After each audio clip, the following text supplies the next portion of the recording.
ವೇದಿಕೆಯಲ್ಲಿದ್ದು ಈಗ ಮುಂಭಾಗದಲ್ಲಿರುವಂತಹ ಆದರಣೀಯ ಜ್ಯೇಷ್ಠರೇ, ಶ್ರದ್ಧೇಯ ಮಾತಾ ಭಗಿನಿಯರೇ, ಆತ್ಮೀಯ ವಿದ್ಯಾರ್ಥಿ ಸಹೋದರ ಸಹೋದರಿಯರೇ,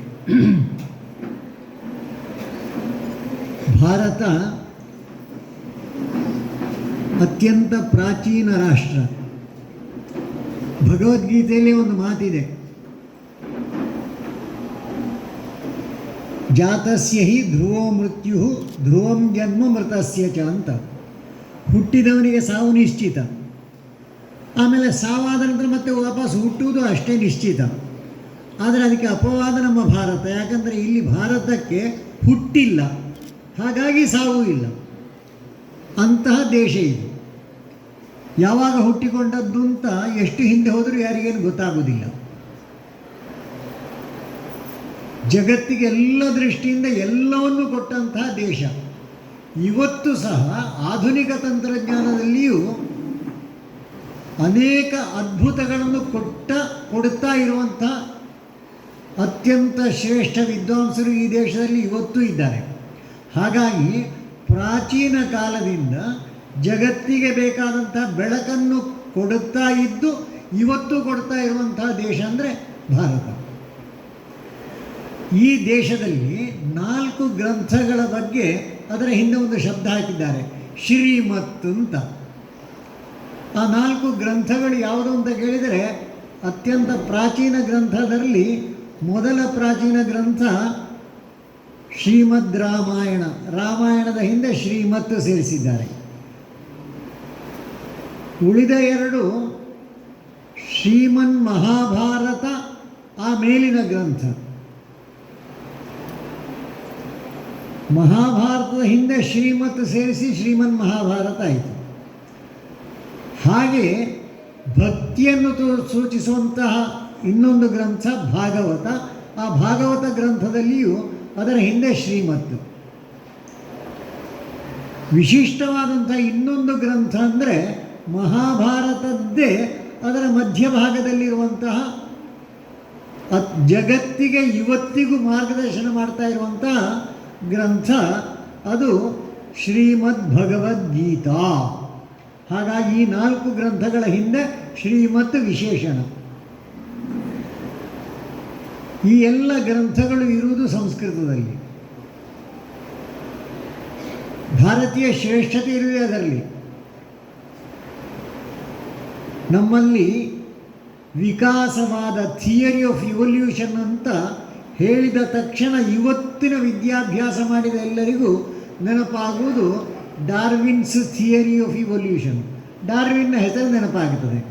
ಹೆಸರು ನೆನಪಾಗುವುದರಲ್ಲಿ ಅಡ್ಡಿ ಇಲ್ಲ, ಆದರೆ ಓದ್ತಾ ಇದ್ದ ಹಾಗೆ ಗಾಬರಿ ಆಗ್ತದೆ. ಅವರ ಥಿಯರಿಯ ಮೊದಲ ಸೂತ್ರ ಯಾವುದು ಅಂತ ಕೇಳಿದರೆ, ಸ್ಟ್ರಗಲ್ ಫಾರ್ ಎಕ್ಸಿಸ್ಟೆನ್ಸ್. ಬದುಕಬೇಕಾದರೆ ಹೋರಾಟ ಮಾಡಬೇಕು. ಹೋರಾಟದ ನೆಕ್ಸ್ಟ್ ಸ್ಟೇಜ್ ಯಾವುದು? Survival of the fittest. ಅಂದರೆ ಉಳಿದವರಿಗೆ ಹಕ್ಕಿಲ್ಲ, ತಾಕತ್ತಿದ್ದವರಿಗೆ ಮಾತ್ರ. ಅದರ ಮುಂದಿನ ಭಾಗ ಯಾವುದು? ಇಡೀ ಪ್ರಕೃತಿ ಇರುವುದು ನಮಗೋಸ್ಕರ, ಹಾಗಾಗಿ ಆ ಪ್ರಕೃತಿಯನ್ನು ಶೋಷಣೆ ಮಾಡಬೇಕು, ಎಕ್ಸ್ಪ್ಲಾಯಿಟೇಷನ್ ಆಫ್ ನೇಚರ್. ಮುಂದಿನ ಭಾಗ ಯಾವುದು ಅಂತ ಕೇಳಿದರೆ ಹಕ್ಕು, ರೈಟ್ಸ್. ಇದಕ್ಕೆ 4ಕ್ಕೂ ಭಿನ್ನವಾಗಿರುವಂಥ ದೇಶ ಭಾರತ. ಇಲ್ಲಿ ಸ್ಟ್ರಗಲ್ ಫಾರ್ ಎಕ್ಸಿಸ್ಟೆನ್ಸ್ ಇಲ್ಲ. ವಿಕಾಸವಾದದ ಸರಿಯಾದ ಅರ್ಥ ಆಗಬೇಕು ಅಂತಿದ್ದರೆ ಸಂಸ್ಕೃತ ಭಾಷೆಯೇ ಸಾಕು. ಸಂಸ್ಕೃತ ಭಾಷೆಯಲ್ಲಿ ಇರುವ ಅಕ್ಷರಗಳೆಷ್ಟು, ಇಂಗ್ಲೀಷ್ನಲ್ಲಿ ಎಷ್ಟು ಅಂತ ಕೇಳಿದರೆ ತಕ್ಷಣ ಹೇಳ್ತೇವೆ ನಾವು. ಇಂಗ್ಲೀಷ್ನಲ್ಲಿ ಎಷ್ಟು ಅಕ್ಷರ? ಎಷ್ಟು? ನಮ್ಮ ಭಾಷೆಯಲ್ಲಿ ಎಷ್ಟುಂಟು? ಯಾರಿಗೂ ಗೊತ್ತಿಲ್ಲ. ಗೊತ್ತಾಗಬೇಕಾದ ಅಗತ್ಯ ಇಲ್ಲ ಬಿಡಿ. ಆ ಇಂಗ್ಲೀಷ್ ಭಾಷೆಯಲ್ಲಿ ಮೊದಲ ಅಕ್ಷರ ಯಾವುದು, ಆಮೇಲಿನ ಅಕ್ಷರ? ಯಾಕೆ? ಅವರಿಗೂ ಗೊತ್ತಿಲ್ಲ, ನಮಗೇ ಗೊತ್ತಿಲ್ಲ ಬಿಡಿ. ಮೊದಲನ ಅಕ್ಷರಕ್ಕೂ ನಂತರದ ಅಕ್ಷರಕ್ಕೂ ಸಂಬಂಧ ಇಲ್ಲ. ಆದರೆ ನಮ್ಮ ಭಾಷೆಯಲ್ಲಿ ಮೊದಲಿನ ಅಕ್ಷರ ಆ. ಆ ಅಕ್ಷರ ಹೇಳಲಿಕ್ಕೆ ಯಾರ ಸಹಕಾರವೂ ಬೇಡ, ಗಂಟ್ಲಿದ್ದರೆ ಸಾಕು. ಎರಡನೇ ಅಕ್ಷರ ಬಿಟ್ಟ ಗಂಟಲನ್ನು ಸ್ವಲ್ಪ ಉದ್ದಕ್ಕೆ ತೆಗೆದರೆ ಆಯಿತು, ಆ ಅಂತ ಬರ್ತದೆ. ಆ 2 ಅಕ್ಷರಗಳಿಗೆ ಗಂಟಲು ಮಾತ್ರ, ಬೇರೆ ಏನೂ ಬೇಕು ಅಂತಿಲ್ಲ. ಶಬ್ದ ಹೊರಡುವ ವೈಖರಿ ಅಂತ ಹೇಳ್ತಾರೆ ಆ ಶಬ್ದಕ್ಕೆ. ಆ ಅಕ್ಷರದ ನಂತರದ ಎಲ್ಲ ಅಕ್ಷರಗಳಿಗೂ ಸಹಾಯ ಬೇಕು.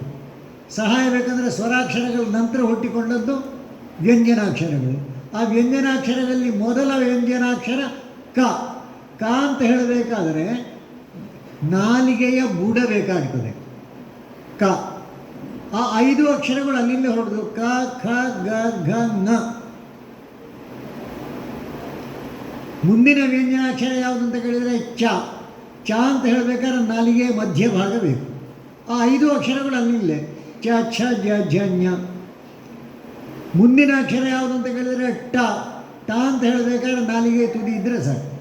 ಮೇಲಿನ ದವಡೆ ಮತ್ತು ನಾಲಿಗೆಯ ತುದಿ ಟ. ನಾಲಿಗೆ ಬುಡದಿಂದ ಶುರು ಆಯಿತು, ಮಧ್ಯಕ್ಕೆ ಬಂತು, ತುದಿಗೆ ಬಂತು. ಮುಂದಿನ ಅಕ್ಷರ ಯಾವುದು ಅಂತ ಕೇಳಿದರೆ ತ. ತ ಅಂತ ಹೇಳಬೇಕಾದರೆ ಹಲ್ಲು ಬೇಕು. ಮುಂದಿನ ಪ. ಪ, ಫ, ವ, ವ ಅಂತ ಹೇಳಬೇಕಾದ್ರೆ ತುಟಿಯೂ ಬೇಕು. ಇಲ್ಲಿಂದ ಶುರುವಾಗಿ ಇಲ್ಲಿವರೆಗೆ ಬಂತು. ವಿಕಾಸ ಅಂದರೆ ಇದು. ಬರೇ ಆ ವಿಕಾಸ ಮಾತ್ರ ಅಲ್ಲ, ಉಪನಿಷತ್ತಿನ ಆಧಾರದಲ್ಲಿ ಹೇಳುವುದಿದ್ರೆ ಅಲ್ಲಿ ಒಂದು ವಿವರಣೆ ಬರ್ತದೆ ನಮ್ಮ ವಿಕಾಸವಾದದ್ದು. ಏನೂ ಇಲ್ಲದೇ ಇದ್ದಾಗಲೂ ಏನೋ ಒಂದಿತ್ತು ಅಂತ ಜಗತ್ತು ನಂಬಿದೆ. ಅದನ್ನು ಶಕ್ತಿ ಅಂತಲೋ ದೇವರು ಅಂತಲೋ ಏನು ಬೇಕಾದರೆ ಹೇಳಿ. ಆ ಏನೂ ಇಲ್ಲದೇ ಇದ್ದಾಗ ಇದ್ದಂಥದ್ದು ಆ ಶಕ್ತಿಗೆ ಅನ್ನಿಸಿತಂತೆ ಏಕೋಹಂ ಬಹುಶ್ಯಾಮ, ನಾನೊಬ್ಬ ತುಂಬ ಆಗಬೇಕು. ತುಂಬ ಆಗುವಾಗ ವಿಕಾಸ ಆಗುವುದು ಹೇಗೆ ಹೇಗೆ ಅಂತ ಅದರಲ್ಲಿ ವರ್ಣನೆ ಮಾಡಿದ್ದಾರೆ. ಆತ್ಮನಃ ಆಕಾಶ ಸಂಭೂತಃ. ಅಲ್ಲಿಂದ ಹುಟ್ಟಿಕೊಂಡದ್ದು ಮೊದಲನದ್ದು ಆಕಾಶ. ಆಕಾಶಕ್ಕೆ ಒಂದು ಗುಣ, ಶಬ್ದ ಗುಣ ಮಾತ್ರ. ಆ ಶಬ್ದ ಗುಣವನ್ನು ಜಗತ್ತಿಗೆ 2ನೇ ಬಾರಿ ಪರಿಚಯಿಸಿದವರು ನಾಸಾದವರು ಅಂತ ಹೇಳ್ತಾರೆ. ಆಕಾಶದಲ್ಲಿ ನಿಂತಾಗ ಅವರಿಗೆ ಕೇಳಿದ ಶಬ್ದ ಅದು ಓಂಕಾರ ಅಂತ ಜಗತ್ತು ಒಪ್ಪಿದೆ ಇವತ್ತು. ಅದು ಮೊದಲನದ್ದು. ಆಕಾಶಾತ್ ವಾಯು, ಅಲ್ಲಿಂದ ಹುಟ್ಟಿಕೊಂಡದ್ದು ಗಾಳಿ. ಗಾಳಿಗೆ 2 ಗುಣ, ಶಬ್ದ ಸ್ಪರ್ಶ. ವಾಯೋರಗ್ನಿ, ಆಮೇಲಿನದ್ದು ಅಗ್ನಿ, ಅದಕ್ಕೆ 3 ಗುಣ, ಕಾಣುತ್ತದೆ, ಉರಿಯುವಾಗ ಶಬ್ದ ಆಗುತ್ತದೆ, ಮುಟ್ಟಿದರೆ ಸುಡುತ್ತದೆ. ಅಗ್ನೇರಾಪ, ಆಮೇಲೆ ಹುಟ್ಟಿಕೊಂಡದ್ದು ನೀರು. ನೀರಿಗೆ ಈ 3 ಗುಣಗಳ ಜೊತೆಗೆ 4ನೇ ಗುಣ ರುಚಿ. ನಮ್ಮ ಕೆಮಿಸ್ಟ್ರಿ ಮೇಷ್ಟ್ರು ಹೇಳ್ತಾರೆ water is colourless, tasteless, odourless ಅಂತ. ಆ ಟೇಸ್ಟ್ಲೆಸ್ನೆಸ್ ಉಂಟಲ್ಲ ಅದನ್ನು ಹೇಳಿದ್ದು ರುಚಿ ಅಂತ.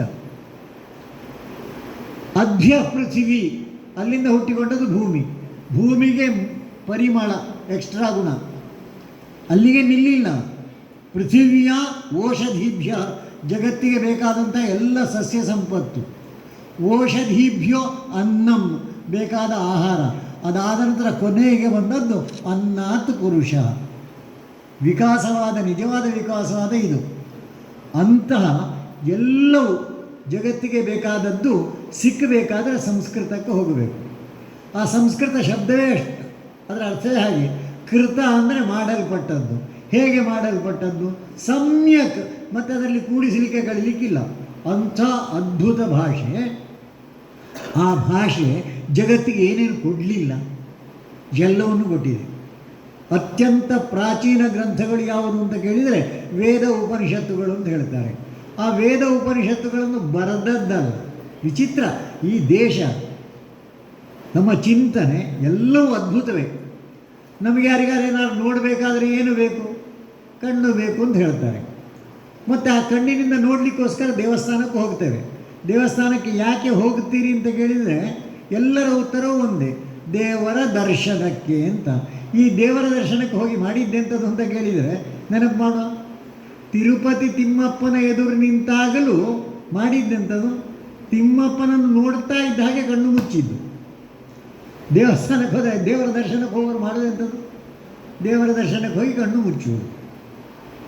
ಯಾಕೆ ಅಂದರೆ ಅದು ಭಾರತವೇ. ಯಾಕೆ ಅಂತ ಕೇಳಿದರೆ ಹೊರಗಿನ ಕಣ್ಣಿಗೆ ಇದರ ಹೆಸರು ಚರ್ಮಚಕ್ಷು ಅಂತ. ಈ ಚರ್ಮಚಕ್ಷುವಿಗೆ ಎಲ್ಲವೂ ಕಾಣುತ್ತದೆ, ಬೇಕಾಗಿ ಅಲ್ಲ. ಆ ಕಣ್ಣಿನ ಗುಣ ಅದು, ಕಣ್ಣದ್ದನ್ನೆಲ್ಲ ನೋಡೋದು. ಆದರೆ ದೇವಸ್ಥಾನಕ್ಕೆ ಹೋದ ನಂತರ ಕಾಣಬೇಕಾದ ಯಾರನ್ನು? ದೇವರನ್ನು ಮಾತ್ರ. ಅದಕ್ಕೋಸ್ಕರ ದೇವರನ್ನು ಮಾತ್ರ ಕಾಣಬೇಕಾದ್ರೆ ಕಣ್ಣು ಮುಚ್ಚಬೇಕಾಗ್ತದೆ. ಕಣ್ಣು ಮುಚ್ಚಿದರೆ ಮರ್ಯಾದಾ ಪುರುಷೋತ್ತಮ ಶ್ರೀರಾಮಚಂದ್ರ ಬೇಕು ಅಂತ ಕಂಡರೆ ತಕ್ಷಣ ಈಗ ಅಯೋಧ್ಯೆ ಇರುವುದರಿಂದ ನಮಗೆ ಆ ರಾಮನ ಮುಖ ಅಷ್ಟು ಸುಂದರವಾದ್ದು ಕಾಣುತ್ತದೆ, ಕಣ್ಣು ಮುಚ್ಚಿದರೆ ಮಾತ್ರ. ಆ ಕಣ್ಣು ಮುಚ್ಚಿದಾಗಲೂ ಕಾಣುವ ಕಣ್ಣಿನ ಹೆಸರು ಮನಶ್ಚಕ್ಷು ಅಂತ. ಅದಕ್ಕಿಂತ ಆಚೆಗೆ ಇನ್ನೊಂದು ಚಕ್ಷು ಉಂಟು, ಅದರ ಹೆಸರು ಪ್ರಜ್ಞಾಚಕ್ಷು ಅಂತ. ಬುದ್ಧಿವಂತಿಗೆ ಇಲ್ಲಿ ಸಿಕ್ಕಿದ್ದೆಲ್ಲವನ್ನು ಹೇಳುತ್ತಾ ಅದನ್ನು ಜೋಡಿಸಿ ಮಾತನಾಡುವುದು ಇತ್ಯಾದಿಯಲ್ಲ, ಅದು ಪುಸ್ತಕಗಳನ್ನು ಬರೆಯುವುದು ಅದೆಲ್ಲ ಪ್ರಜ್ಞಾಚಕ್ಷುವಿಗೆ ಸಂಬಂಧಪಟ್ಟದ್ದು. ಅದಕ್ಕಿಂತಲೂ ಆಚೆಗೆ ಇನ್ನೊಂದು ಕಣ್ಣು ಉಂಟು. ಆ ಇನ್ನೊಂದು ಕಣ್ಣಿಗೆ ಕಂಡದ್ದು ನಮ್ಮ ವೇದೋಪನಿಷತ್ತುಗಳು. ಆ ವೇದಗಳನ್ನು ಅವರು ಯಾವುದೋ ಒಂದು ಸ್ಥಿತಿಯಲ್ಲಿದ್ದಾಗ ಅವರ ಕಣ್ಣ ಮುಂದೆ ಆ ದಿವ್ಯ ಚಕ್ಷುಗಳಿಗೆ ಕಂಡದ್ದನ್ನು ಅವರು ಹೇಳಿದ್ದು. ಅದಕ್ಕೋಸ್ಕರ ಅಂತಹ ಋಷಿಮುನಿಗಳನ್ನು ದ್ರಷ್ಟಾರರು ಅಂತ ಹೇಳ್ತಾರೆ. ಆ ದ್ರಷ್ಟಾರರಿಂದ ಈ ಜಗತ್ತಿಗೆ ಮೊದಲು ಸಿಕ್ಕಿದ್ದು ನಮ್ಮ ವೇದಗಳು. ಆ ವೇದಗಳಲ್ಲಿಯೂ 4 ವೇದಗಳುಂಟು. ಆ 4ರಲ್ಲಿಯೂ ಮೊದಲ ವೇದ ಋಗ್ವೇದ. ಆ ಋಗ್ವೇದದ ಕೊನೆಯ ಸೂಕ್ತ, ಇವತ್ತರ ಸಂಘದಲ್ಲಿ ಅದನ್ನು ಸಂಘಟನಾ ಮಂತ್ರ ಅಂತ ತಗೊಂಡಿದ್ದೇವೆ ನಾವು, ಕೊನೆಯ ಸೂಕ್ತ ಅದು. ಅದರಲ್ಲಿರುವಂಥದ್ದು ಜಗತ್ತಿನಲ್ಲಿ ನಾವು ಹೇಗಿರಬೇಕು, ಹೇಗಿದ್ದರೆ ಚಂದ, ಇದನ್ನು ಹೇಳುವಂಥ ಉತ್ಕೃಷ್ಟವಾದಂಥ ಭಾವ ಅದರಲ್ಲಿದೆ. ಅದ್ಭುತವೇ ಎಲ್ಲವೂ. ಸಂಗಚ್ಛಧ್ವಂ, ಒಟ್ಟಿಗೆ ಹೆಜ್ಜೆ ಹಾಕುವ. ಸಂವದಧ್ವಂ, ಒಳ್ಳೆಯ ಮಾತನ್ನೇ ಆಡುವ. ಸಂವೋ ಮನಾಂಸಿ ಜಾನತಾಂ, ನಮ್ಮ ಚಿಂತನೆಯಲ್ಲೆಲ್ಲ ಸಮ್ಯಕ್ ಒಳ್ಳೆಯದೇ ಬರಲಿ ಅಂತ. ಸಮಾನೋ ಮಂತ್ರ, ನಾವು ಮಾಡುವಂಥ ಚಿಂತನೆಗಳೆಲ್ಲ ಸಮಾನವಾಗಿರಬೇಕು. ಸಮಿತಿ ಸಮಾನಿ, ಅಲ್ಲಿ ಆಗುವಂಥ ನಿರ್ಣಯಗಳು ಅದು ಸಮಾನ ಆಗಬೇಕು. ಸಮಾನ ಮನಃ, ನಮ್ಮ ಮನಸ್ಸು ಸಮಾನ ಆಗಬೇಕು. ಅದಕ್ಕಿಂತ ಆಚೆಗೆ ಇನ್ನೊಂದು ಉಂಟು, ಅದರ ಹೆಸರು ಚಿತ್ತ ಅಂತ. ಆ ಚಿತ್ತದ ಶಬ್ದಕ್ಕೆ ಬಂದಾಗ ಸಮ ಅಂತ ಹೇಳಲಿಲ್ಲ, ಯಾಕಂದರೆ ಒಬ್ಬೊಬ್ಬರಿಗೆ ಒಂದೊಂದು ಭಾವನೆ ಬರ್ತದೆ. ಎಲ್ಲ ಭಾವನೆಗಳನ್ನು ಹೇಳಬೇಕು. ಹೇಳಿದ ನಂತರ ಒಂದು ನಿರ್ಣಯ ಆಗ್ತದಲ್ಲ, ನಿರ್ಣಯ ಆದ ನಂತರ ಅದು ಎಲ್ಲರದ್ದು ಸಮಾನ ನಿರ್ಣಯ ಅಂತ ಆಗಬೇಕಾದ್ರೆ ಅಲ್ಲಿ ಸಮ ಆಗಲಿಕ್ಕಿಲ್ಲ. ಅದಕ್ಕೋಸ್ಕರ ಸಹಚಿತ್ತಮೇಷಾಮ್ ಅಂತ ಹೇಳಿದರು. ಒಂದೊಂದು ಶಬ್ದದ ಹಿಂದೆ ಇಂಥ ಅಗಾಧವಾದಂಥ ಪರಿಕಲ್ಪನೆಗಳಿದೆ. ಅಂತಹ ವೇದ ಉಪನಿಷತ್ತುಗಳು, ವೇದಗಳು ಕೊಟ್ಟದ್ದೆಂಥದ್ದು? ಅಥರ್ವವೇದದಲ್ಲಿ ಒಂದು ಮಂತ್ರ ಬರ್ತದೆ. ಆ ಮಂತ್ರ ಶುರು ಆಗೋದು ಭದ್ರಮಿಚ್ಛಂತ ಋಷಯ, ಒಳ್ಳೆಯದನ್ನು ಅಪೇಕ್ಷೆ ಪಡುವಂಥದ್ದು. ಅಪೇಕ್ಷೆ ಒಳ್ಳೆಯದು. ಭದ್ರಂ ಸ್ವರ್ವಿಧ, ಎಲ್ಲ ಗೊತ್ತಿರೋರು ಮಾಡಿದ್ದೆಂಥದ್ದು? ಭಗವಂತನ ಮುಂದೆ ಏಕಾಗ್ರತೆಯಿಂದ ಪ್ರಾರ್ಥನೆ. ಏನಾಗಬೇಕು, ಮುಂದೆ ಏನಾಗಬೇಕು ಅಂತ ಹೇಳ್ತಾರೆ. ರಾಷ್ಟ್ರಂ ಬಲಂ ಓಜಶ್ಚ ಜಾತಂ. ಈ ಪ್ರಾರ್ಥನೆಯಿಂದ ಒಂದು ರೀತಿಯ ತಪಸ್ಸು. ಆ ತಪಸ್ಸಿನ ಪರಿಣಾಮವಾಗಿ ರಾಷ್ಟ್ರದಲ್ಲಿ ಬಲ ಓಜಸ್ಸು ಎಲ್ಲ ನಿರ್ಮಾಣ ಆಗಬೇಕು. ಅಂತಹ ಭಗವಂತನಿಗೆ ನಮ್ಮ ನಮನಗಳು. ಇದಕ್ಕಿಂತದ್ದು ಸ್ವಂತದ ಬಗ್ಗೆ ವಿಚಾರವೇ ಇಲ್ಲ. ಹಾಗೆಯೇ ವೇದ ಉಪನಿಷತ್ತುಗಳ ನಂತರದ 2 ಇತಿಹಾಸ ಗ್ರಂಥಗಳೆಂದರೆ ರಾಮಾಯಣ ಮತ್ತು ಮಹಾಭಾರತ. ರಾಮಾಯಣದಲ್ಲಿ ಅಂತೂ ಎಲ್ಲವೂ ಅದ್ಭುತವೇ. ಒಂದೊಂದು ವ್ಯಕ್ತಿ ಚಿತ್ರಣವು ಯಾರನ್ನು ಶ್ರೇಷ್ಠ ಅಂತ ಹೇಳಲಿಕ್ಕೆ ರಾಮನ ಬಗ್ಗೆ ಹೇಳ್ತಾ ಹೋದರೆ ರಾಮನೇ ಅತ್ಯಂತ ಶ್ರೇಷ್ಠ. ಆದರೆ ಸೀತೆಯ ಬಗ್ಗೆ ಹೇಳಲಿಕ್ಕೆ ಹೊರಟ್ರೆ ರಾಮ ಸ್ವಲ್ಪ ಸೀತೆಯ ಪಕ್ಕದಲ್ಲಿ ನಿಲ್ಲಬೇಕಾಗುತ್ತದೆ ಅಂತ ಕಾಣುತ್ತದೆ. ಅದನ್ನೇ ನಾವು ಹನುಮಂತನ ಮೂಲಕ ಚಿತ್ರಿಸಲಿಕ್ಕೆ ಹೊರಟ್ರೆ ಉಳಿದ ಎಲ್ಲದಕ್ಕಿಂತ ಹನುಮಂತನೇ ಶ್ರೇಷ್ಠ ಅಂತ ಅನ್ನಿಸ್ತದೆ. ಲಕ್ಷ್ಮಣನ ಬಗ್ಗೆ ಹೇಳಿದರೆ ಲಕ್ಷ್ಮಣನ ಹಾಗಿರುವ ಕ್ಯಾರೆಕ್ಟರ್ ಸಿಕ್ಕಲಿಕ್ಕೆ ಇಲ್ಲ ಅಂತ ಅನ್ನಿಸ್ತದೆ. ಒಂದು ರೀತಿಯಲ್ಲಿ ಕಡೆಗಣಿಸಲ್ಪಟ್ಟದ್ದಲ್ಲದಿದ್ದರೂ ಉಳಿದ ಎಲ್ಲದ ದೃಷ್ಟಿಯಿಂದ ಹೋಲಿಸುವಾಗ ಅದರಲ್ಲಿ ಪಾತ್ರದ ಭಾಗ ಕಡಿಮೆ ಅಂತ ಅನ್ನಿಸುವಂಥ ಭರತ. ಆ ಭರತನೂ ಒಂದು ಅದ್ಭುತ ವ್ಯಕ್ತಿ. ಹಿಂದೊಂದು ಸರ್ತಿ ಪೇಜಾವರ ಶ್ರೀಗಳು ಕಾರ್ಯಕ್ರಮದಲ್ಲಿ ಮಾತನಾಡಬೇಕಾದರೆ ತುಂಬ ಜನ ತಾಯಂದಿರಿದ್ದರು. ಆ ತಾಯಂದಿರ ಮಧ್ಯದಲ್ಲಿ ಅವರು ಹೇಳಿದರು, ನಿಮ್ಮ ಹತ್ರ ಎಲ್ಲರ ಹತ್ರ ನನ್ನ ಒಂದು ಪ್ರಾರ್ಥನೆ ಉಂಟು. ಹಿಂದಿನ ಶ್ರೀಗಳು ಅವರು ಹೇಳಿದರು, ನೀವೆಲ್ಲರೂ ಕೈಕೇಯಿಗಳಾಗಬೇಕು ಅಂತ. ಕೂತವರಿಗೆ ಗಾಬರಿ ಆಯಿತು. ಕೈಕೇಯಿ ಆಗಬಾರ್ದು ಅಂತ ಹೇಳುವವರೇ ಇರುವುದು, ಕೈಕೇಯಿ ಆಗಬೇಕು ಅಂತ ಇವರು ಹೇಳ್ತಾರಲ್ಲ ಪೇಜಾವರ ಶ್ರೀಗಳು. ಒಂದು 10 ಸೆಕೆಂಡ್ ಕಳೆದ ನಂತರ ಮತ್ತೆ ಅದನ್ನು ಪುನರುಚ್ಚರಿಸಿದರು. ನಾನು ತಪ್ಪಿ ಕೈಕೇಯಿ ಹೆಸರು ಹೇಳಿದ್ದು ಅಂತ ನಿಮಗೆ ಎಲ್ಲವರಿಗೆ ಅನ್ನಿಸಿರ್ಬೋದು. ತಪ್ಪಿ ಹೇಳಿದ್ದೆಲ್ಲ, ನನ್ನ ಪ್ರಾರ್ಥನೆ ನೀವೆಲ್ಲ ಕೈಕೇಯಿಗಳಾಗಬೇಕು ಅಂತ. ಆದರೆ ಒಂದು ಪಂಕ್ತಿ ಸೇರಿಸಿಬಿಟ್ರು. ಕೈಕೇಯಿಗಳಾಗಬೇಕಂದ್ರೆ ಮಂಥರೆಯ ಮಾತಿಗೆ ತಲೆ ಹಾಳಾಗಿ ಮಾಡಬಾರದ್ದನ್ನು ಮಾಡಿದ ಕೈಕೇಯಿಯಲ್ಲ. ಆದರೆ ಜಗತ್ತಿನಲ್ಲಿ ಉಪಮೆಗೆ ಸಿಕ್ಕದಂಥ ಒಂದು ಕ್ಯಾರೆಕ್ಟರ್ ಅದು ಯಾವುದು ಅಂತ ಕೇಳಿದರೆ ಭರತ. ನೀವೆಲ್ಲರೂ ಭರತನ ಆಗಿರೋ ಮಕ್ಕಳಿಗೆ ಜನ್ಮ ಕೊಡಬೇಕು ಅಂತ. ಆ ಭರತನ ವಿಶೇಷತೆ ಎಂಥದ್ದು? ತಾನು ಮಾಡದ ತಪ್ಪಿಗೆ ಪೂರ್ತಿ ಪ್ರಾಯಶ್ಚಿತ್ತ ಮಾಡಬೇಕಾಗಿ ಬಂತು. ಎಲ್ಲರೂ ಅಪನಂಬಿಕೆಯಿಂದ ನೋಡಿದರು. ಮೊದಲನೆಯದು ನೋಡಿದ್ದು ಭರತನ ಅಪ್ಪನೇ ದಶರಥ. ರಾಮನಿಗೆ ಪಟ್ಟಾಭಿಷೇಕ ಮಾಡಬೇಕಾದರೆ ದಿವಸ ಹುಡುಕಿದ್ಯಾವುದು? ಭರತ ಇಲ್ಲದೇ ಇದ್ದದ್ದು. ಮನೆಯಲ್ಲಿ ಒಳ್ಳೆಯ ಕಾರ್ಯಕ್ರಮ ಮಾಡಬೇಕಾದ್ರೆ ಎಲ್ಲರೂ ಬೇಕೋ ಬೇಡ. ಆದರೆ ಅವನಿಗೆ ಎಲ್ಲಿಯೋ ಒಂದು ಸಂಶಯ, ಯಾವಾಗಲೋ ಯಾರಿಗೋ ಕೊಟ್ಟ ಮಾತು ಕೈಕೇಯಿಯ ಮಗನಿಗೆ ಪಟ್ಟಾಭಿಷೇಕ ಮಾಡ್ತಾನೆ ಅಂತ. ಆ ಸಮಯದಲ್ಲಿ ಇವ ಬಂದು ಏನಾದರೂ ಗೊಣಗುಟ್ಟಿದರೆ ಅಂತ ಅವನಿಗೆ ಸಂಶಯ. ಅದಕ್ಕೋಸ್ಕರ ಭರತ ಇಲ್ಲ ಇದ್ದಾಗ ಪಟ್ಟಾಭಿಷೇಕ. ಕೈಕೇಯಿ ಅವಳಿಗೂ ತನ್ನ ಮಗನೇ ಹೇಗಿದ್ದಾನೆ ಅಂತ ನಮಗೆ ಬಿಡಿಸಲಿಕ್ಕಾಗಲಿಲ್ಲ. ಅಂತಹ ಮಗನಿಗೋಸ್ಕರ ರಾಜ್ಯ ಕೇಳಿದರು. ದಶರಥ ತೀರ್ಕೊಂಡ ನಂತರ ಭರತ ಬರ್ತಾನೆ. ಬಂದು ಮೊದಲು ಮಾತನಾಡಲಿಕ್ಕೆ ಹೋಗುವುದು ಕೌಸಲ್ಯಗೆ. ಕೌಸಲ್ಯಲ್ಲಿ ಹೋದಾಗ ಆಕೆ ಹೇಳಿದಂಥದ್ದು, ಬಂದ್ಯ ಮಗನೇ ನಿನಗೆ ಸಮಾಧಾನ ಆಯ್ತಲ್ಲ. ತಾಯಿಯನ್ನು ನೋಡ್ಲಿಕ್ಕೆ ಹೋಗಿಲ್ಲ, ಕೌಸಲ್ಯನ್ನು ನೋಡ್ಲಿಕ್ಕೆ ಬಂದ. ಆದರೆ ಆ ಕೌಸಲ್ಯ ಹೇಳಿದ್ದಂಥದ್ದು ಭರತನ ಸ್ಥಿತಿಯೇನಾಗಿರ್ಬೋದು. ಅಲ್ಲಿಂದ ಎಲ್ಲ ಉತ್ತರ ಕ್ರಿಯೆ ಎಲ್ಲ ಮುಗಿದ ನಂತರ ವಸಿಷ್ಠರು ಹೇಳ್ತಾರೆ ಪಟ್ಟಾಭಿಷೇಕಕ್ಕೆ ದಿನ ನೋಡಬೇಕು ಅಂತ. ಭರತ ಹೇಳ್ತಾನೆ, ನೀವು ನಮ್ಮ ರಾಜಗುರುಗಳಾಗಿ ಹೀಗೆ ಪ್ರಶ್ನೆ ಕೇಳ್ತೀರಾ? ವಸಿಷ್ಠನಿಗೆ ಗೊತ್ತಿತ್ತು, ಆದರೆ ಅವ ಮಾಡಬೇಕಾದ ಕೆಲಸ ಮಾಡಬೇಕಲ್ಲ. ವಸಿಷ್ಠನಿಗೂ ಒಂದು ಸಣ್ಣ ಸಂಶಯ ಇತ್ತು ಅಂತ ಒಂದು ಕಾಣುತ್ತದೆ. ಅಲ್ಲಿಂದ ರಾಮನನ್ನು ಹುಡುಕಲಿಕ್ಕೆ ಅಂತ ಹೊರಟಾಗ ಗುಹ ಸಿಗ್ತಾನೆ. ಮೊದಲು ಎಲ್ಲ ಸೈನ್ಯವನ್ನು ನಿಲ್ಲಿಸ್ತಾನೆ. ಸೈನ್ಯ ನಿಲ್ಲಿಸಿದ್ಯಾಕೆ? ಭರತ ಯುದ್ಧಕ್ಕೆ ಹೊರಟದ್ದಾದರೆ ಮೊದಲ ಯುದ್ಧ ನನ್ನ ಹತ್ರ ಮಾಡಬೇಕು, ಆಮೇಲೆ ಹೋಗಬೇಕು. ಅವನಿಗೂ ಅಪನಂಬಿಕೆ. ಆಮೇಲೆ ಭರತನನ್ನು ಕಂಡ ನಂತರ ಗುಹನು ಬದಲಾಗ್ತಾನೆ ಬೇರೆ. ಅಲ್ಲಿಂದ ಮುಂದೆ ಭರದ್ವಾಜಾದಿಗಳು ಅವರ ಆಶ್ರಮಕ್ಕೆ ಹೋದಾಗ ಅವರಿಗೂ ಭರತ ಬಂದದ್ದು ಯಾಕೆ ಅಂತ ಸಂಶಯ. ಅಲ್ಲಿಂದ ಮುಂದೆ ಕಾಡಿಗೆ ಹೋಗಬೇಕಾದರೆ ಎಲ್ಲ ಪ್ರಾಣಿಗಳೆಲ್ಲ ಓಡಾಟ ಮಾಡ್ತಾ ಇದ್ದದ್ದು ನೋಡಿ ಲಕ್ಷ್ಮಣನಿಗೆ ಎಂಥದ್ದು ನೋಡು ಅಂತ ಮೇಲೆ ಎತ್ತಿದ್ದ ಮರದ. ದೂರದಿಂದ ಅಯೋಧ್ಯೆಯ ಸೈನ್ಯ ಬರ್ತಾ ಉಂಟು, ಚತುರಂಗ ಸೈನ್ಯ. ಅದನ್ನು ನೋಡಿದ ಕೂಡಲೇ ಕೆಳಗೆ ಅವ ಇಳಿದದ್ದೆಲ್ಲ ಹಾರಿದ್ದು. ಹಾರಿ ಹೇಳಿದ್ದಂಥದ್ದು, ರಾಮನ ಒಳಗೋಗಿ ನಾನು ಸಾಕು ಇವರಿಗೆ. ಏನಪ್ಪ ಕತೆ? ಏನಿಲ್ಲ, ಹೇಳಲಿಕ್ಕೆ ತಯಾರಿಲ್ಲ. ಕೊನೆಗೆ ಹೇಳ್ತಾನೆ ಭರತ ಚತುರಂಗ ಸೈನ್ಯ ತಗೊಂಡು ಬರ್ತಾನೆ ಅಂತ. ಆಗ ರಾಮ ಹೇಳ್ತಾನೆ, ನಿನಗೆ ರಾಜ್ಯ ಬೇಕಾದರೆ ನಾನು ಭರತನ ಹತ್ರ ಹೇಳ್ತೇನೆ, ನೀನು ರಾಜ್ಯಭಾರ ಮಾಡಬಹುದು ಅಂತ. ಅಷ್ಟು ಹೇಳಿದ ನಂತರ ಲಕ್ಷ್ಮಣಂದು ಶಬ್ದ ಇಲ್ಲ, ಮತ್ತೆ ಕೂತ್ಕೊಂಡು ಅವ ಮಾತಾಡಲಿ. ಕೊನೆಗೊಂದು ಮಾತು ಹೇಳ್ತಾರೆ, ರಾಮನಿಗೂ ಭರತನ ಬಗ್ಗೆ ಒಂದು ಸಣ್ಣ ಸಂಶಯ ಇತ್ತು ಅಂತ. ಹಾಗಾಗಿ 14 ವರ್ಷ ಕಳೆದ ನಂತರ ರಾಮ ಕಾಡಿನಿಂದ ಸೀದಾ ಅಯೋಧ್ಯೆಗೆ ಬರುವುದಿಲ್ಲ. ಬರುವುದಕ್ಕಿಂತ ಮುಂಚೆ ಹನುಮಂತನನ್ನು ಕಳಿಸ್ತಾನೆ, ಹೋಗು ಅಂತ, ಹೇಗುಂಟು ನೋಡು ಅಂತ. 14 ವರ್ಷ ರಾಜ್ಯಭಾರ ಮಾಡಿದ ಭರತನಿಗೆ ರಾಜ್ಯ ಬೇಕು ಅಂತ ಅನ್ನಿಸಿದ್ರೆ ಅಂತ ಭರತ ಹನುಮಂತನನ್ನು ಸ್ವಾಗತಿಸಿ ಕೂತುಗೊಳಿಸ್ತಾನೆ. ಹನುಮಂತ ಹೋಗಿ ಹೇಳಬೇಕಿತ್ತು ಬಾ ಅಂತ, ಅದಕ್ಕೆ ಇವನು ಹೋಗ್ಲಿಕ್ಕೆ ಬಿಟ್ಟರೆ ಹನುಮಂತನನ್ನು ಕೂತ್ಕೊಳ್ಳಿಸಿ ಭರತ ಹನುಮಂತನನ್ನು ಹೋಗ್ಲಿಕ್ಕೆ ಬಿಡೋದಿಲ್ಲ.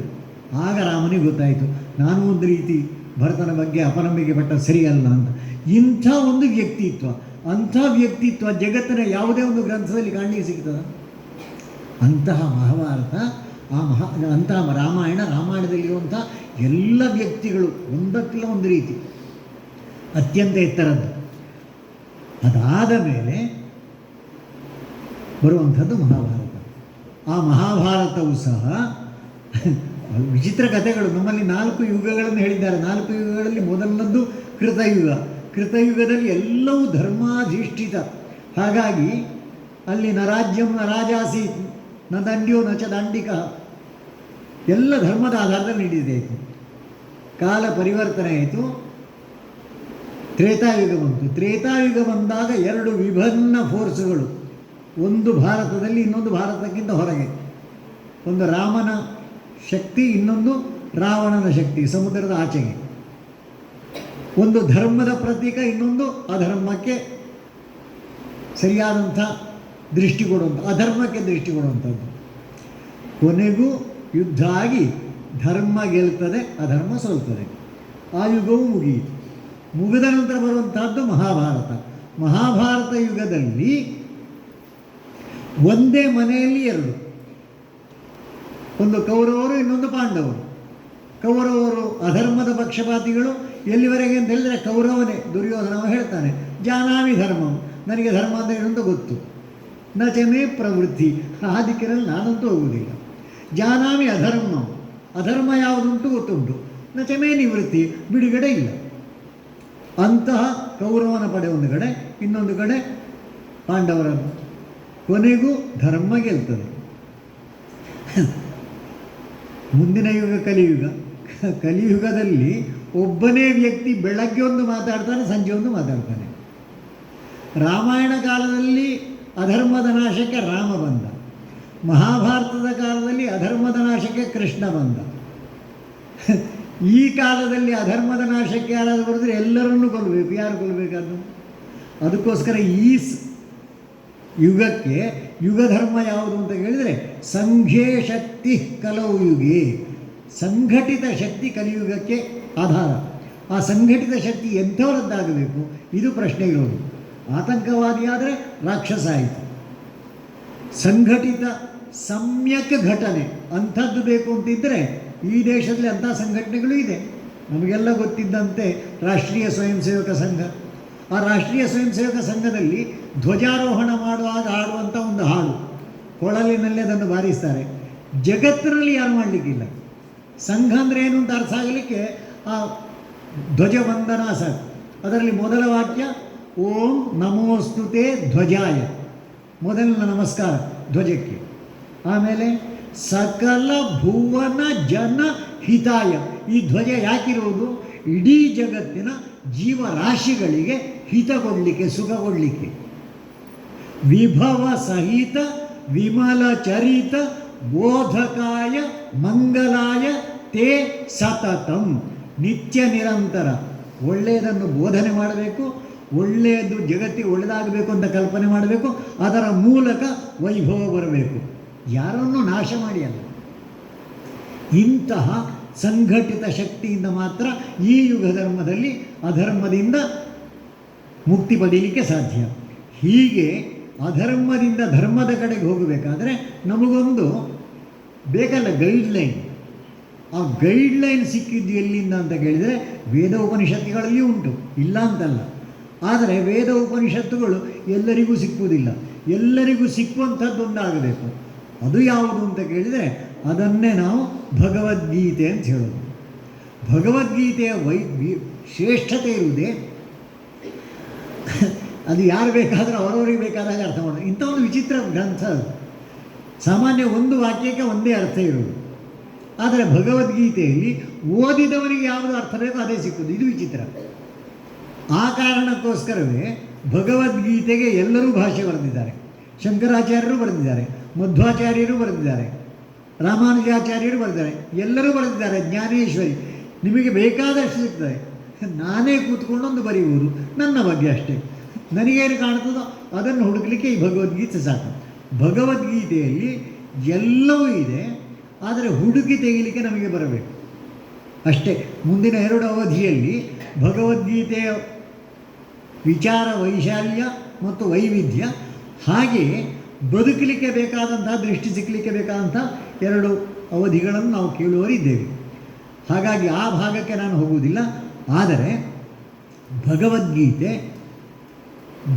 ಯಾರೇ ಆಗಲಿ ಅವನಿಗೆ ಕಷ್ಟದಲ್ಲಿದ್ದಾಗ ಅವರಿಗೆ ಭಗವದ್ಗೀತೆ ಪುಸ್ತಕ ಕೈಯಲ್ಲಿದ್ದರೆ ಸಾಕು. ಅದರ ಯಾವುದೇ ಪುಟವನ್ನು ಬಿಡಿಸಿ, ಆ ಪುಟದಲ್ಲಿ ನಿಮಗೆ ಬೇಕಾದ ಏನಾದರೂ ಒಂದು ಸಿಗ್ತದೆ. ಅದು ಸಿಕ್ಕಿದರೆ ಮನಸ್ಸಿಗೆ ಸಮಾಧಾನವಾಗುತ್ತದೆ. ಸುಖ ಬಂದಾಗ ಹಿಗ್ಗಬಾರ್ದು, ದುಃಖ ಬಂದಾಗ ಕುಗ್ಗಬಾರ್ದು. ಗೊತ್ತಿಲ್ಲ ಇದ್ದವರು ಯಾರಿಲ್ಲ. ಆದರೆ ಅದು ಇನ್ನೊಬ್ಬನಿಗೆ ಸುಖ ಬಂದಾಗ ಹಿಗ್ಗಲಿಕ್ಕಿಲ್ಲ, ಇನ್ನೊಬ್ಬನಿಗೆ ದುಃಖ ಆದಾಗ ನಾವು ಕುಗ್ಗಲಿಕ್ಕಿಲ್ಲ. ಹಾಗಾಗಬಾರ್ದು. ಇನ್ನೊಬ್ಬನಿಗೆ ಸುಖ ಸಿಕ್ಕಿದಾಗಲೂ ನಾವು ಹಿಗ್ಗಬೇಕು, ಇನ್ನೊಬ್ಬನಿಗೆ ದುಃಖ ಆದಾಗ ನಮಗೆ ಆ ಎತ್ತರಕ್ಕೆ ಹೋಗಬೇಕಲ್ಲ. ಆ ಎತ್ತರಕ್ಕೆ ಹೋಗಬೇಕಾದ್ರೆ ಅದರಲ್ಲಿರೋ ಒಂದು ಶ್ಲೋಕ ಸಾಕು, ದುಃಖೇಶು ಅನುದ್ವಿಗ್ನಮನಃ. ಅದನ್ನು ಓದುತ್ತಾ ಕಣ್ಣು ಮುಚ್ಚಿ ಕೂತುಕೊಂಡು ಈ ದುಃಖೇಶು ಅನುದ್ವಿಗ್ನಮನಃ ಅಂದರೆ ಏನು ಅಂತ ಚಿಂತನೆ ಮಾಡಲಿಕ್ಕೆ ಹೊರಟಾಗ ಇವನ ದುಃಖ ಇನ್ನೊಬ್ಬರ ದುಃಖಕ್ಕಿಂತ ಕಡಿಮೆಯಾಗಿ ಕಂಡಾಗ ಇವನಿಗೆ ಚಿಂತೆ ಹೊರಟು ಹೋಗ್ತದೆ. ನನಗಿಂತಲೂ ಕಷ್ಟದಲ್ಲಿರುವವರ ಮಧ್ಯದಲ್ಲಿ ನನ್ನದು ಏನೂ ಇಲ್ಲ ಅಂತ ಗೊತ್ತಾಗ್ತದೆ. ಬಿಡಬೇಕಾದ ಯಾವುದು? ರಾಗ, ಭಯ, ಕ್ರೋಧ. ಇದನ್ನು ಮೂರನ್ನು ಬಿಡಬೇಕು. ಅದೇ ಬಹಳ ಕಷ್ಟ. ಪ್ರೀತಿಯನ್ನು ಬಿಡುವುದು ಹೇಗೆ? ಹೆದರಿಕೆಯನ್ನು ಬಿಡುವುದು ಹೇಗೆ? ಸಿಟ್ಟನ್ನು ಬಿಡುವುದು ಹೇಗೆ? ಅದು ಬಿಟ್ಟರೆ ಮಾತ್ರ ಯಶಸ್ಸು. ಹೀಗೆ ಬೇಕಾದ್ದನ್ನು ತಗೊಳ್ಳಿಕ್ಕೆ ಆಗ್ತದೆ. ಅದರ ಇನ್ನೊಂದು ವಿಶೇಷತೆ ಅಂದರೆ, ಭಗವದ್ಗೀತೆ ಶುರು ಮಾಡಿದ್ದು ಕೃಷ್ಣ ಅಲ್ಲ. ಭಗವದ್ಗೀತೆ ಅಂದರೆ ಕೃಷ್ಣನ ಸಂದೇಶ ಅಂತ ಹೇಳ್ತೇವೆ ನಾವು. ಆದರೆ ಶುರು ಮಾಡಿದ್ದು ಕೃಷ್ಣ ಅಲ್ಲ. ಅದರ ಶುರುವಿನ ವಾಕ್ಯ ಇರೋದೇ ಧೃತರಾಷ್ಟ್ರ ಉವಾಚ. ಧೃತರಾಷ್ಟ್ರ ಉವಾಚ ಅಂತ ಹೇಳಿ ಮೊದಲನೇದೆಂಥದ್ದು? ಧರ್ಮಕ್ಷೇತ್ರೇ.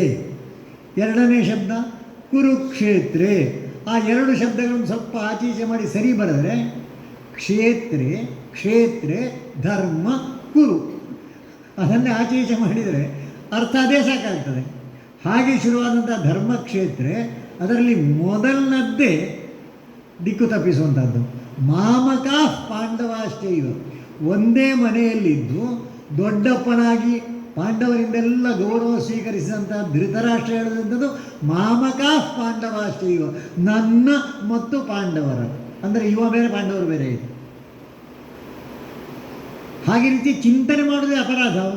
ಅಂದರೆ ಮೊದಲ ಶ್ಲೋಕವೇ ನಮ್ಮನ್ನು ಸರಿಯಾದ ದಾರಿಗೆ ಹೋಗಬೇಕಾದ್ರೆ ಹೇಗಿರಬೇಕು ಅಂತ. ನಮ್ಮಲ್ಲಿ ಅದನ್ನು ಬಹಳ ಎಲ್ರಿಗೂ ಅರ್ಥ ಆಗುವ ಭಾಷೆಯಲ್ಲಿ ಹೇಳಿಬಿಟ್ಟಿದ್ದಾರೆ. ಅಯಂ ನಿಜ, ಅಯಂ ಪರಃ. ಎರಡು ಬೇರೆ ಬೇರೆ ಆದ ಕೂಡಲೇ ಅಯಂ ನಿಜ ಪರೋವೇತಿ ಗಣನ ಲಘುಚೇತಸಂ, ಸಣ್ಣ ಮನಸ್ಸಿನವರು. ಉದಾರ ಚರಿತಾನಂತೂ ವಸುಧೈವ ಕುಟುಂಬಕಂ. ಆ ಔದಾರ್ಯ ಬೇಕಲ್ಲ. ಹಾಗಾಗಿ ಮೊದಲ ಶಬ್ದದಲ್ಲಿಯೇ ಉದಾರತೆ ಕೊರತೆ ಕಾಣುತ್ತದೆ. ಹಾಗೆ ಇನ್ನೊಂದು ವಿಶೇಷ, ಧರ್ಮಕ್ಷೇತ್ರದಿಂದ ಶುರು ಆಗ್ತದೆ ಭಗವದ್ಗೀತೆ. ಅಂತ್ಯ ಆಗುವುದು ಯಾರು? ಅಂತ್ಯ ಮಾಡುವ ಸಂಜಯ. ಅದು ಕೃಷ್ಣ ಅಲ್ಲ. ಏನು ಹೇಳ್ತಾನೆ? ಯತ್ರ ಯೋಗೇಶ್ವರ ಕೃಷ್ಣೋ ಯತ್ರ ಪಾರ್ಥೋ ಧನುರ್ಧರ ತತ್ರ ಏನಂತೆ ಅಲ್ಲಿ ಶ್ರೀರ್ ವಿಜಯೋಭೂತಿ ಧ್ರುವ ನೀತಿ ಇದೆಲ್ಲವೂ ಇರ್ತದೆ ಅಂತ. ಅಂದರೆ ಧರ್ಮಕ್ಷೇತ್ರದಿಂದ ಶುರುವಾಗಿ ಮುಗಿಬೇಕಾದ್ದು ಇಲ್ಲಿ. ಹಾಗಾಗಿ ಎಲ್ಲ ಹೋಗಿ ಸೇರಬೇಕಾದ್ದು ಎಲ್ಲಿ ಸೇರಬೇಕು ಅಲ್ಲಿ ಸೇರಬೇಕು. ಆ ಸೇರಲಿಕ್ಕೆ ಬೇಕಾದಂತಹ ಎಲ್ಲ ಮುಖಗಳು ಅದರಲ್ಲಿ ಕಾಣುತ್ತದೆ. ಭಕ್ತಿಗೆ ಅವಕಾಶ ಉಂಟು. ಕೆಲಸಕ್ಕಂತೂ ಮಾಡಲೇಬೇಕಲ್ಲ. ಕರ್ಮಣಿಯೇವ ಅಧಿಕಾರ. ಕೆಲಸ ಮಾಡಲಿಕ್ಕೆ ಮಾತ್ರ ನಿನಗೆ ಹಕ್ಕು. ಕೆಲಸ ಮಾಡಲಿಕ್ಕೆ ಮಾತ್ರ ಹಕ್ಕು ಅಂತ ಹೇಳಿದರೆ ಯಾರೂ ಕೆಲಸ ಮಾಡಲಿಕ್ಕಿಲ್ಲ. ನಂಬಿಕೆ ಬೇಕಲ್ಲ. ಆ ನಂಬಿಕೆ ಯಾವುದು ಬೇಕಾದ್ದು? ಒಳ್ಳೆ ಕೆಲಸ ಮಾಡಿದರೆ ಒಳ್ಳೆ ಫಲ ಸಿಗ್ತದೆ ಅಂತ ನಂಬಿಕೆ ಬೇಕು. ಯಾವಾಗ ಸಿಗ್ತದೆ ಅಂತ ಕೇಳಲಿಕ್ಕೆ ಹೋಗಬಾರ್ದು. ನಾವೇ ಸಾಕಲ್ಲ. ಉದಾಹರಣೆ, ಒಂದು ಶ್ರೀರಾಮ ಮಂದಿರ ಇದ್ದಂತಹ ಜಾಗದಲ್ಲಿ ಕಟ್ಟಡ, ಬೇರೊಂದು ಕಟ್ಟಡ ಎದ್ದು ನಿಂತಿತು ನೂರಾರು ವರ್ಷಗಳಿಂದ. ಆ ಕಟ್ಟಡವನ್ನು ಬೀಳಿಸಬೇಕು ಅಂತ ಪ್ರಯತ್ನಗಳು ನಡೆಯಿತು. ಉದಾಹರಣೆಗೆ ಹೇಳೋದಿದ್ದರೆ, ವಿಶ್ವ ಹಿಂದೂ ಪರಿಷತ್ ಅದನ್ನು ಕೈಯಲ್ಲಿ ತೆಗೆದುಕೊಂಡು ಅದನ್ನು ಕೆಡವಲಿಕ್ಕೆ, ಆ ಕಾಲದಲ್ಲಿದ್ದಂಥವರಿಗೆ ಅದನ್ನು ಕೆಡವಿದ್ದನ್ನು ಕಾಣುವಂಥ ಯೋಗ ಇರಲಿಲ್ಲ. ಅದು ಕೆಡವಲ್ಪಟ್ಟಿತು. ಮತ್ತು ಕೆಲವು ವರ್ಷ ಬೇಕಾಯಿತು. ಹಾಸ್ಯ ಮಾಡ್ತಾಯಿದ್ದರು. ಆ ಕೆಲವು ವರ್ಷ ಆದಂಥ ಇವತ್ತಿನ ಸ್ಥಿತಿ, ಇವತ್ತು ನಮಗೆ ಅದನ್ನು ಕಾಣುವಂಥ ಯೋಗ ನಮಗೆ ಅನೇಕರಿಗೆ ಇದೆ. ಹೀಗೆ ಒಳ್ಳೆಯದಾಗಬೇಕಾದರೂ ಸಹ ಕಾಲ ಬರಬೇಕು. ಆ ಕಾಲ ಬರುವಲ್ಲಿವರೆಗೆ ಕಾಯಬೇಕು. ಕರ್ಮಣಿ ಏವ ಅಧಿಕಾರ ಎಂಬುದು ಕೆಲಸ ಮಾಡೋದು ನಮ್ಮ ಕರ್ತವ್ಯ ಅಷ್ಟೇ. ಅದನ್ನೇ ಮಾಡಿದ್ದು. ಅದು ಕೆಡವಬೇಕು ಅಂತ ನಿಶ್ಚಯ ಆಯಿತು. ಆ ದಿವಸ ಅಲ್ಲಿ ಕೆಡಹುವ ದಿವಸ ಅದನ್ನು ಕೆಡವಲಿಕ್ಕಿಲ್ಲ ಅಂತ ನಿಶ್ಚಯ ಆಗಿತ್ತು. ವಿಚಿತ್ರ. ಎಲ್ಲ ಭಗವಂತನ ಕಾರ್ಯಶೈಲಿ ಹೇಗೆ ಅಂತ ಹೇಳಿದರೆ, ಅಲ್ಲಿ ಹೋದ ಎಲ್ಲ ಕಾರ್ಯಸೇವಕರಿಗೆ ರಾತ್ರಿ ಹೇಳಿದ್ದು, ನಾವು ಈ ಸರ್ತಿ ಅದನ್ನು ಮುಟ್ಲಿಕ್ಕಿಲ್ಲ, ಒಂದು ಮುಷ್ಟಿ ಮೊಳಲು ಹಾಕಿ ಬರುವುದು ಅಂತ. ಬೆಳಗಾಗಬೇಕಾದ್ರೆ ತನ್ನಷ್ಟಕ್ಕೆ ಏನಾಗಬೇಕೋ ಅದಾಗಿ ಹೋಯಿತು. ನಾವು ನೋಡ್ತಾ ಇದ್ದದ್ದು ಅದನ್ನು ಮುರಿಲಿಕ್ಕೆ ಹೋದವರು ಯಾರು ಅದನ್ನು ಮುರಿಲಿಕ್ಕೆ ಹೋಗಿಲ್ಲ. ತನ್ನಷ್ಟಕ್ಕೆ ಮುರಿಯಲ್ಪಟ್ಟಿದ್ದು ಹೇಗೆಂತ ಗೊತ್ತಿಲ್ಲ. ಅದಾಗಿ ವರ್ಷಗಳು ಕಳೆಯಿತು. ಅದಾಗಿ ವರ್ಷಗಳು ಕಳೆಯುವಾಗ ಪ್ರಶ್ನೆ ಕೇಳ್ತಾ ಇದ್ದರು. ನಾಶ ಮಾಡಿದರು, ಕಟ್ತೇವೆ ಅಂತ ಹೇಳಿ ಕಟ್ಟಲಿಲ್ಲ ಅಂತ. ಈಗ ಎಲ್ಲವೂ ಆಗಿದೆ. ಅಂದರೆ ದೃಷ್ಟಿ ಆ ಎತ್ತರಕ್ಕೆ ಹೋಗುವಂಥದ್ದು. ಈ ಭಗವದ್ಗೀತೆಯ ಒಂದೊಂದು ಶ್ಲೋಕಕ್ಕೂ ಒಂದೊಂದು ಅರ್ಥ. ಮನುಷ್ಯ ಹೇಗಿರಬೇಕು? ಭಕ್ತಿಯೋಗ. ಭಕ್ತಿಯೋಗದಲ್ಲಿ ಸಹ ಭಕ್ತಿಯ ಮೊದಲ ಶಬ್ದ ಯಾವುದು? ಅದ್ವೇಷ್ಟ ಸರ್ವಭೂತಾನ. 12ನೇ ಅಧ್ಯಾಯದಲ್ಲಿ 13ನೇ ಶ್ಲೋಕದಿಂದ ಶುರು ಆಗ್ತದೆ. ಅದ್ವೇಷ್ಟ ಸರ್ವಭೂತ. ದ್ವೇಷ ಮಾಡಬಾರದು. ದ್ವೇಷ ಮಾಡಬಾರದು ಅಂತ ಹೇಳಿದರೆ ಸಾಕು. ಇಡೀ ಬರೀ ಮನುಷ್ಯರಲ್ಲಿ ಮಾತ್ರವಲ್ಲ, ಸರ್ವಭೂತಾನ. ನಾನು ದ್ವೇಷ ಮಾಡಿದ್ರೆ ಸಾಕಾಗುವುದಿಲ್ಲ. ಮೈತ್ರ, ಸ್ನೇಹ ಬೇಕು. ಕರುಣ, ಅಲ್ಲಿ ಒಂದು 35 ಗುಣಗಳನ್ನು ವಿಸ್ತರಿಸಿಕೊಟ್ಟಿದ್ದಾರೆ. ಭಕ್ತಿಯೋಗದಲ್ಲಿ ಏನಾಗಬೇಕು, ಹಾಗೆ ಅದರ ಇನ್ನೊಂದು ಮುಖ ಒಬ್ಬ ಮನುಷ್ಯ ಅಂತ ಹೇಳಿದರೆ ಆಗ ಹೇಳಿದ ಹಾಗೆ ದೈವ ಆಸುರ ಎರಡೂ ಇದೆ ನಮ್ಮಲ್ಲಿ. ದೈವ ಹೆಚ್ಚಾಗಬೇಕು, ಆಸುರ ಕಡಿಮೆ ಆಗಬೇಕು. ಅದಕ್ಕೇನು ಮಾಡಬೇಕು? ಅದಕ್ಕೆ 16ನೇ ಅಧ್ಯಾಯದಲ್ಲಿ ಬಹಳ ಸುಂದರವಾಗಿ ವರ್ಣನೆ ಮಾಡಿದ್ದಾರೆ. ದೈವಾಸುರ ಸಂಪದ್ ವಿಭಾಗ. ಅದರಲ್ಲಿ ಮೊದಲ ಶಬ್ದವೇ ಅಭಯಂ, ನಿರ್ಭೀತವಾಗಿ. ಹೀಗೆ ಬೇಕು ಅಂತ ಕಂಡಾಗ ನಮಗೆ ಯಾವುದು ಕಡಿಮೆ ಉಂಟೋ ಅದನ್ನು ನಾವು ಭಗವದ್ಗೀತೆಯಲ್ಲಿ ಹುಡುಕಿದರೆ ನಮಗೆ ಸಿಗ್ತದೆ. ಹಾಗಾಗಿ ಮಾರ್ಗಶಿರ ಶುದ್ಧ ಏಕಾದಶಿ ದಿವಸ ಭಗವದ್ಗೀತೆ ನಮಗೆ ಅರ್ಜುನನಿಗೆ ಕೃಷ್ಣ ಬೋಧಿಸಿದ್ರೂ ಅದು ನಮ್ಮ ಜೊತೆಯಲ್ಲಿದ್ದು ಅದರಲ್ಲಿರುವ ಒಂದೊಂದು ಶಬ್ದ ನಮಗೆ ಬೇಕಾದಾಗ ನಮಗೆ ದೃಷ್ಟಿ ಕೊಡಲಿಕ್ಕೆ ಉಪಯೋಗಕ್ಕೆ ಬಂದರೆ ಆಗ ಮಾತ್ರ ಈ ಗೀತಾಜ್ಞಾನ ಪರಂಪರೆಯ ಒಂದು ಭಾಗ ಯಾವುದುಂಟು ಅದು ನಮ್ಮಲ್ಲಿ ಅನುಷ್ಠಾನಕ್ಕೆ ಬರಬೇಕು ಅಂತ ನಾವೇನಾದರೂ ಒಂದು ಸಣ್ಣ ನಿಷ್ಕರ್ಷೆಗೆ ಬಂದರೆ, ನಿರ್ಣಯ ಮಾಡಿದರೆ, ಆ ನಿರ್ಣಯಕ್ಕೆ ತಕ್ಕಂತೆ ಪ್ರತಿನಿತ್ಯ ಸ್ವಲ್ಪ ಸ್ವಲ್ಪ ಏನಾದರೂ ಪ್ರಯತ್ನ ಪಟ್ಟರೆ ಆಗ ಈ ಆಚರಣೆ ಮಾಡಿದ್ದು ಸಾರ್ಥಕ ಆಯಿತು. ಭಗವದ್ಗೀತೆಯಲ್ಲಿ ಒಟ್ಟು 700 ಶ್ಲೋಕ ಇರೋದು. ಕಂಠಪಾಠ ಮಾಡೋ ಕಾಲ ಕಳೆದಿದೆ ಈಗ ನಮಗೆಲ್ಲ. ಆದರೆ ಕಂಠಪಾಠ ನಡೀತಾ ಇತ್ತು. ಆಗ ಹೇಳಿದಾಗ ನಮ್ಮ ಋಗ್ವೇದದಲ್ಲಿ 10,552 ಮಂತ್ರ ಉಂಟು. ಇವತ್ತಿಗೂ ಅದನ್ನು ಕಂಠಪಾಠ ಹೇಳುವವರಿದ್ದಾರೆ. 10,504 ವೇದಗಳನ್ನು ಕಂಠಪಾಠ ಹೇಳುವವರಿದ್ದಾರೆ. ಚತುರ್ವೇದಿ ಅಂದರೆ ಅದು ಅನ್ವರ್ಥ ನಾಮ, ಸರ್ನೇಮ್ ಅಲ್ಲ. 4 ವೇದಗಳು ಕಂಠಪಾಠ ಹೇಳುವವರಿದ್ದರು. ಮುಂದಿನ ರಾಮಾಯಣ ಯುಗಕ್ಕೆ ಬಂದಾಗ ರಾಮಾಯಣದಲ್ಲಿರುವ 24,000 ಶ್ಲೋಕಗಳನ್ನು ವಾಲ್ಮೀಕಿ ಮಹರ್ಷಿಗಳು ಕಲಿಸಿದರು. ಲವಕುಶರು ಅದನ್ನು ಹಾಡಿದರು, ಕಂಠಪಾಠ.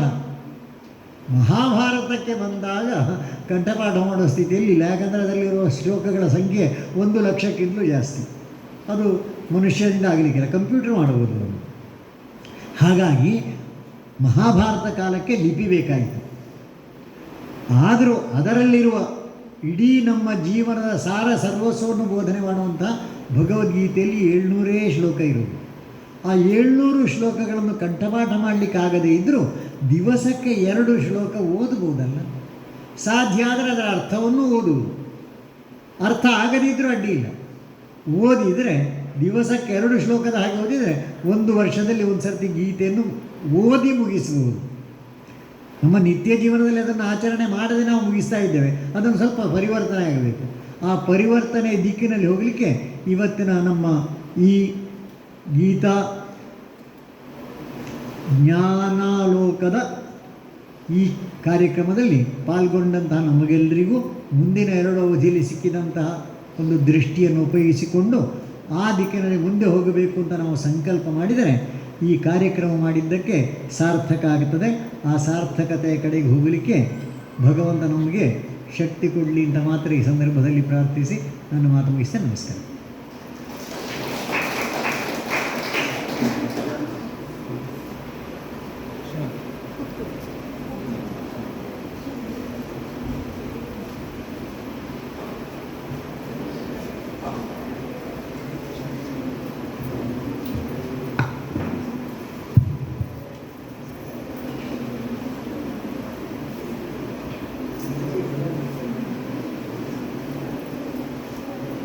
ಕಾರ್ಯಕ್ರಮಾಂತೆ ಕೃತಜ್ಞತಾರೂಪೇಣ ವಂದನಾರ್ಪಣಂ ಸಾದರಂ ಸಂಪನ್ನಂ ಭವತು.